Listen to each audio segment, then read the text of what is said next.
Hello and welcome to Notebook Video Lesson. Today we shall discuss the chapter Planning and Sustainable Development in the Indian Context. What is planning? It is a form, a scheme, or a program which leads to a goal on its implementation. In India, the Planning Commission at the center is entrusted to formulate plans. This is done in the form of 5-year plans. This Planning Commission is headed by the Prime Minister and has a Deputy Chairman and other members. Planning in India has two general approaches: sectoral planning, regional planning.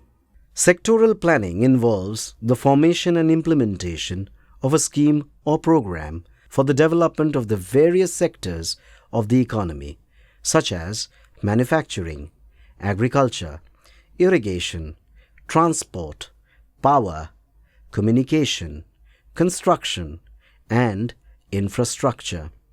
Now, development is not evenly spread throughout the country. Some parts of the country are more developed while the others are not. Thus, plans which are implemented to balance this regional imbalance is termed as regional planning. What is target area planning? When planning is undertaken to uplift the economically backward areas by bringing about economic development in the area, it is known as area planning. The target area and target group approaches to planning was introduced by the Planning Commission. Drought-prone Area Development Program, Hill Area Development Program, Command Area Development Program, and the Desert Development Program are the programs undertaken for the development of target areas. On the other hand, the Small Farmers Development Agency (SFDA) and Marginal Farmers Development Agency (MFDA) are examples of target group programs. The Hill Area Development Program. This was first initiated in the 5th 5-year plan. It was for 15 hilly districts comprising of the hilly districts in present Uttaranchal, Mikir Hill, and North Chachar Hills of Assam, Darjeeling district of West Bengal, and Nilgiri district of Tamil Nadu. The hill areas above 600 meters, which were not included in the tribal sub-plan, were to be treated as the backward hill areas according to the National Committee on the Development of Backward Area 1981. The program aimed to develop these areas by adopting indigenous practices and using indigenous resources such as animal husbandry, small-scale and village industry, horticulture, poultry, forestry, and plantation agriculture. Next, we have the Drought-Prone Area Program. This program was initiated in the 4th 5-year plan. It aimed to provide employment to the people of these drought-prone areas. The program created more labor-intensive civil works. It also emphasized the land development programs, afforestation, irrigation projects, grassland development, and rural infrastructure such as electricity, roads, and market. This program was seen to help the development of agriculture and the sectors associated with it. Thus, alternated non-agricultural employment opportunities had to be made to maintain ecological balance and reduce the pressure on lands. The Planning Commission of India of 1967 identified 67 districts of the country as prone to drought. These areas are the semi-arid and arid tract of Rajasthan, Gujarat, Western Madhya Pradesh, Rayalaseema, Telangana plateaus of Andhra Pradesh, Marathwada region of Maharashtra, and highlands and interior parts of Tamil Nadu. Now, let us see an example of a case study. The Integrated Tribal Development Project in Bharmaur region. This area is comprised of the Bharmaur and Holy Tehsils of Chamba district of Himachal Pradesh, spread over an area of about 1,818 square kilometers. The region lies between 1,500 meters to 3,700 meters above the sea level. It is surrounded by mountains and hills all around. It has Pir Panjal in the north and Dhauladhar in the south. In the east, the extension of Dhauladhar converges with Pir Panjal. The Ravi River and its tributaries drain the area. The climate here is harsh and the area is low on natural resources. It is inhabited by the Gaddi tribal community and is one of the most economically backward areas of Himachal Pradesh.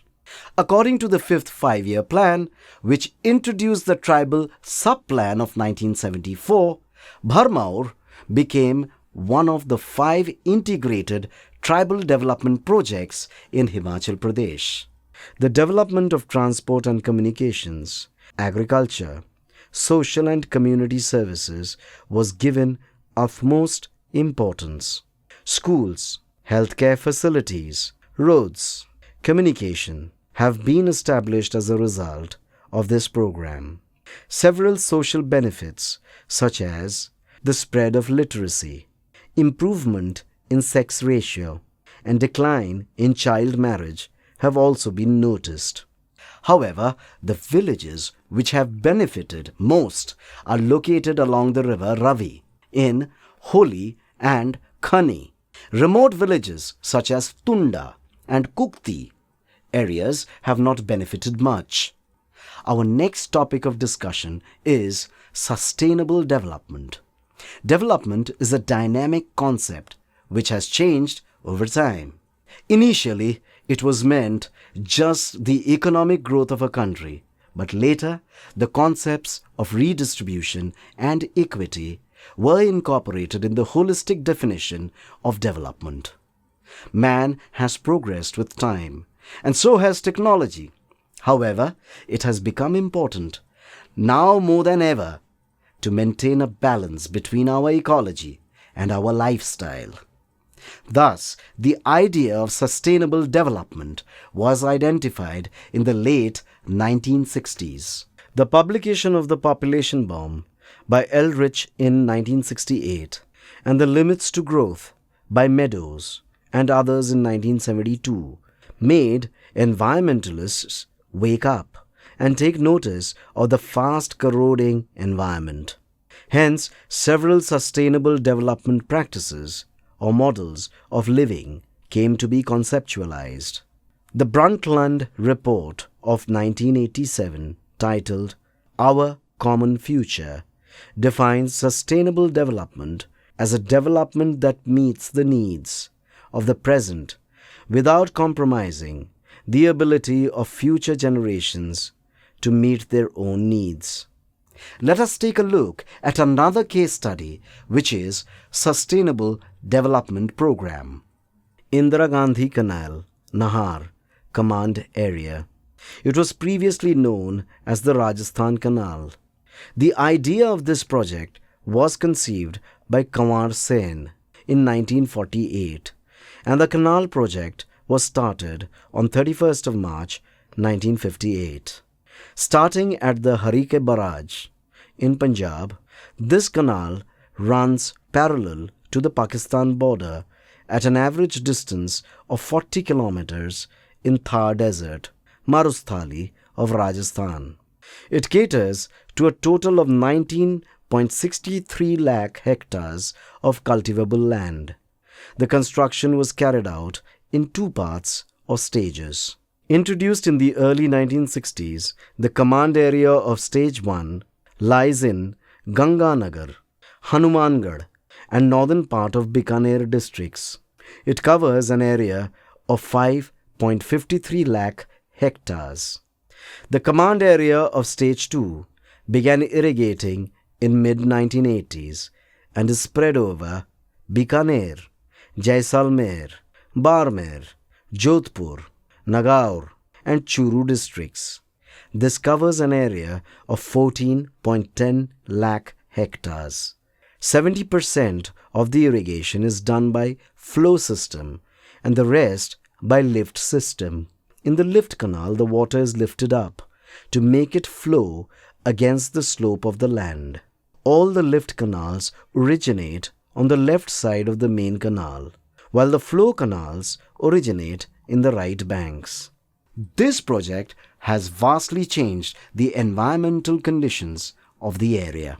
Irrigation has led to increase in cultivated area and the intensity of the cropping around the year. But it has also led to accompanied problems such as waterlogging and increased soil salinity. Thus, we see that implementation of this project has led to an ecological imbalance.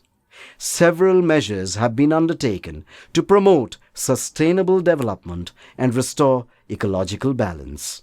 Foremost requirement is the implementation of the water management policy. Water-intensive crops are excluded from the area, and people are encouraged to grow plantation crops like citrus fruits. The areas affected by waterlogging and soil salinity shall be reclaimed. The practice of afforestation, shelter belt plantation, and pasture development was seen as a necessity in the stage 2 of the project. People with poor economic background were given financial and institutional support for land cultivation. The economic sustainability of the region has to be brought by measures other than just agriculture. It is important to develop other sectors of economy as well. This shall bring about a diversification of the economic base. With that, we come to the end of our discussion of this chapter. We hope this helps you and clears your doubts. See you soon. Goodbye.